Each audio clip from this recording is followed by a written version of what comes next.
کوټ نه املوکدره کلی او بیا د املوکدرې نه په 15 کیلومتره کې غاښې بانډا چې کوم مضافاتي علاقه ده په هغې کې به دلته میشته چې کوم خلک ژوند کوي نو په هغې کې محمد رحمان چې په سعودي عرب کې د مزدورۍ په غرض اوسیږي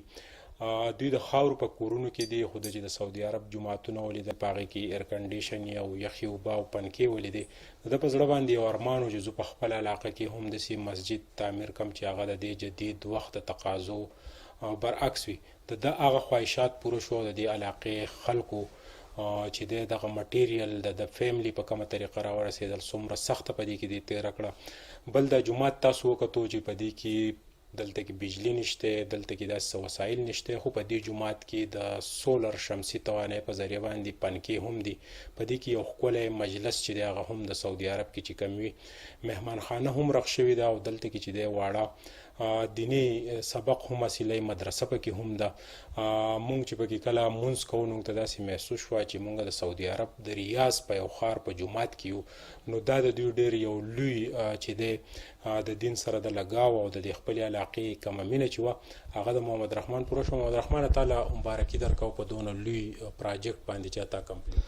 باندې الله دې دا انشاءالله دا زموږ د ملګري چې ول کم د دې علاقې خلک چې بهر وو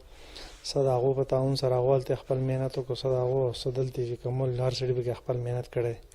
د هغې په محنت سره الله رب العالمین دا کړی په هر سړي باندې خپل تعاون مونږ که وګورو ستاسو کورونه چې دا د خاورو دي پنکې سهولت نشته خو تاسو په دې جومات کې اوبه پنکې په سولر سیسټم بیا دومره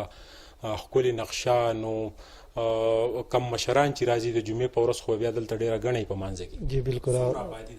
راځي د دې هغه علاقې د دې ګورکن په کته دا ټوټل دي دي تقریبا 50 کور پورې نږدې خوښ علاقو کې دي او د دې نه مخکې دا په څنګ کې چې کوم جومات دی نو دا زموږ پخوانی جومات دا اوس نه جومات آباد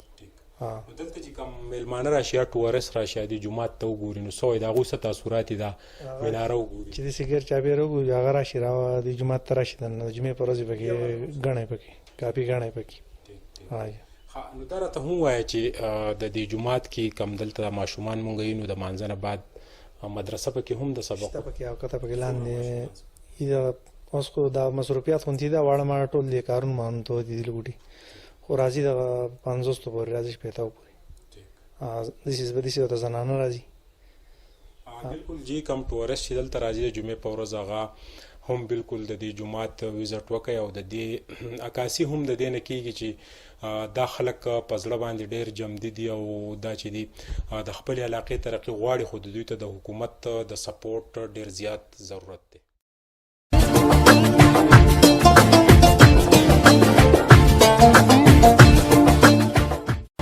جی د املوکدرې غاښې بانډې دا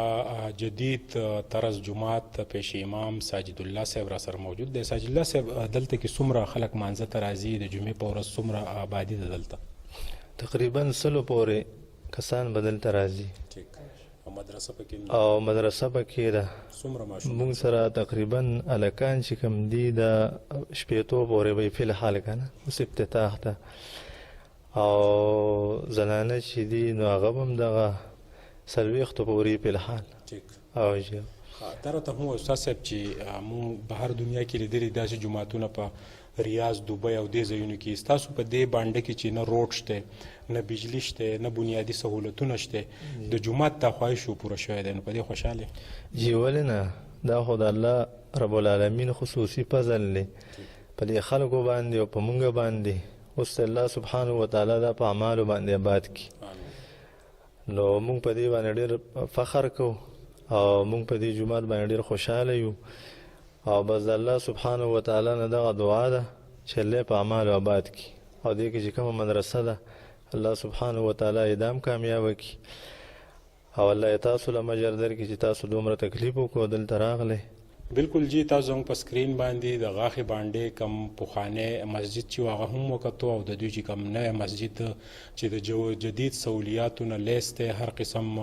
سهولیات په دې کې موجود دي او دلته بنیادي سهولتونه نشته نه بجلی شته نه نور سهولتونه شته خو په دې جومات کې ټول سهولتونه موجود دي دا د دوی د دین سره د لګاو او د دې خپلې علاقې د مینې عکاسي ده د کیمرامین عزت حسین سره سهیل باچا غاښې بانډه